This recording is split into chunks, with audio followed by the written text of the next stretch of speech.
Seguramente más de una vez nos hemos preguntado, ¿cómo es posible que nuestras mejores intenciones, sobre todo cuando se trata de cuidar a otros, a veces terminen, bueno, saliendo fatal? Especialmente en lugares como las escuelas. Hoy vamos a desentrañar esta paradoja, esta idea tan compleja, de la mano de un pensador clave en este tema, Daniel Corfield. Uf, esta frase, ¿quién no la ha escuchado, verdad? Es por tu bien. Resuena en todos lados, en la escuela, en el consultorio, en casa. Es como el comodín que se usa para justificar un montón de cosas, siempre con la idea de proteger o de guiar. Y sí, la mayoría de las veces nace de una buena intención, claro que sí. Pero claro, aquí es donde todo se empieza a enredar, porque cuidar, lo que se dice cuidar, no es nada simple. Es un terreno lleno de paradojas, de tensiones y de posibles desvíos peligrosos. La historia está llena de ejemplos donde, en nombre de hacer el bien, se terminaron cometiendo errores garrafales. Bueno, vamos a meternos de lleno en esto. ¿De qué hablamos exactamente cuando hablamos de la paradoja del cuidado? Van a ver que es mucho más profundo de lo que suena a primera vista.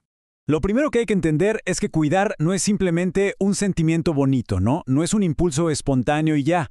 En profesiones como la docencia o la medicina, cuidar es algo que sucede dentro de una red compleja de relaciones. O sea, no es una persona sola haciendo algo, sino que todo se sostiene, o al menos debería sostenerse, en una estructura mucho más grande, una estructura institucional y social.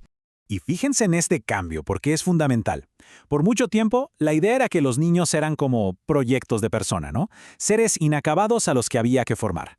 Pero hoy, y esto es gracias a marcos como la Convención de los Derechos del Niño, la perspectiva es otra. Se les ve como seres humanos completos, desde ya. ¿Y qué significa esto en la práctica?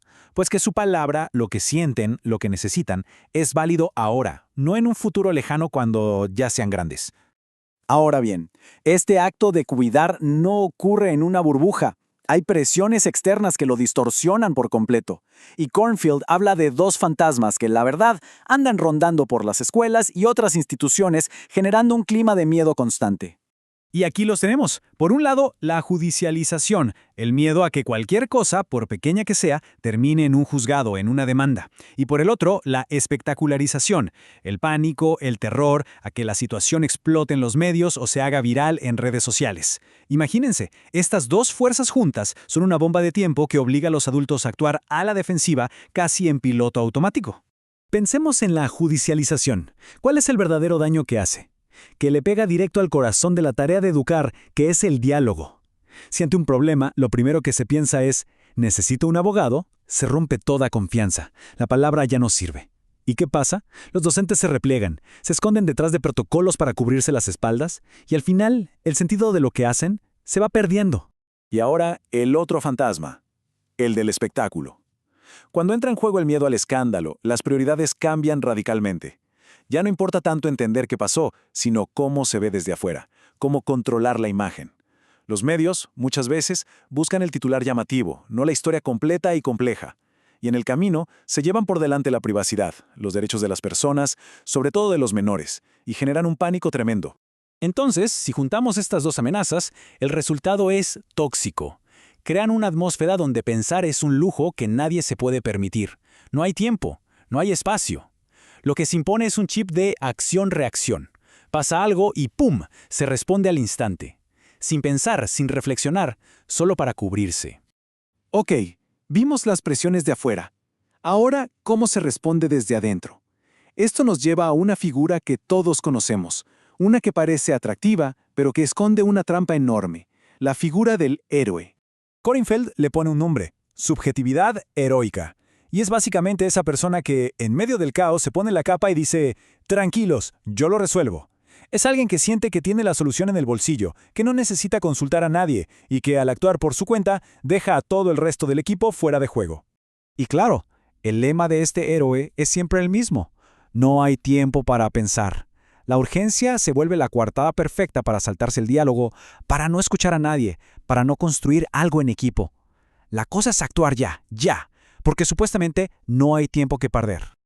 Esta lógica heroica es súper simple, y por eso es tan tentadora. Son 3 pasos. 1. Actuar al momento, sin dudar. 2.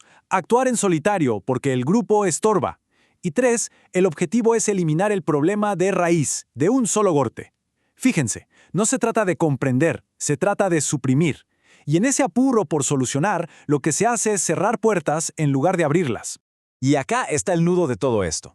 Esta figura del héroe en realidad es la otra cara de la moneda de la impotencia. Es una reacción, nace de ese sentimiento horrible de esto nos supera, no sabemos qué hacer. Entonces, para no quedarse paralizado, alguien se levanta, se pone en modo héroe e impone un orden, aunque sea ficticio, solo para sentir que hay algo de control. Muy bien, entonces, si los fantasmas de afuera nos empujan a reaccionar sin pensar y la salida del héroe es una trampa, ¿qué nos queda? ¿Hay otra forma de hacer las cosas? Pues sí, y aquí es donde Kornfeld nos presenta un cambio de mirada que es revolucionario. Y la idea central es esta, y es potentísima. Ojo, el objetivo ya no es resolver el problema. No se trata de buscar la varita mágica para que desaparezca.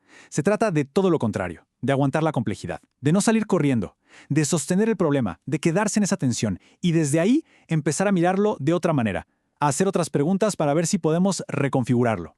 Entonces, ¿qué es intervenir desde este nuevo lugar? Bueno, es, por ejemplo, preguntarse ¿qué parte de la institución está metida en este lío?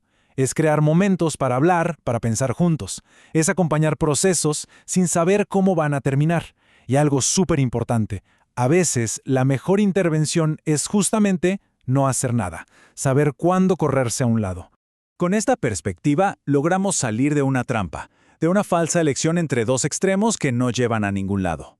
Por un lado, la impotencia, el no hay nada que hacer. Y por el otro, la omnipotencia del héroe, el yo lo arreglo todo. Ambas posturas, en el fondo, se rinden ante la complejidad del problema. La verdadera salida, la alternativa real, es lo que Kornfeld llama potencia. Y ojo, que potencia no es lo mismo que poder. No es el poder sobre los demás. Es la capacidad que tiene un grupo, un colectivo, para crear, para descubrir ese montón de caminos posibles que siempre están ahí, incluso en la situación más trabada que nos podamos imaginar. Y aquí llegamos al punto clave de todo el planteo. Frenar, hacer una pausa no es perder el tiempo, es todo lo contrario. La reacción automática, la del héroe, nos quita el tiempo para pensar. En cambio, una intervención de este otro tipo lo que hace es producir tiempo.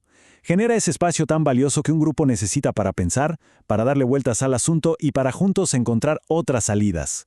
Y quiero que nos quedemos con esta pregunta final, porque creo que resume perfectamente este cambio de mirada. ¿Qué pasaría si aceptamos que, frente a los problemas más difíciles, nuestro rol principal no es el de solucionador, y si fuera en cambio el de acompañar? Simplemente estar ahí, sosteniendo, facilitando y confiando en que el propio grupo tiene la potencia para encontrar su camino en medio de la incertidumbre.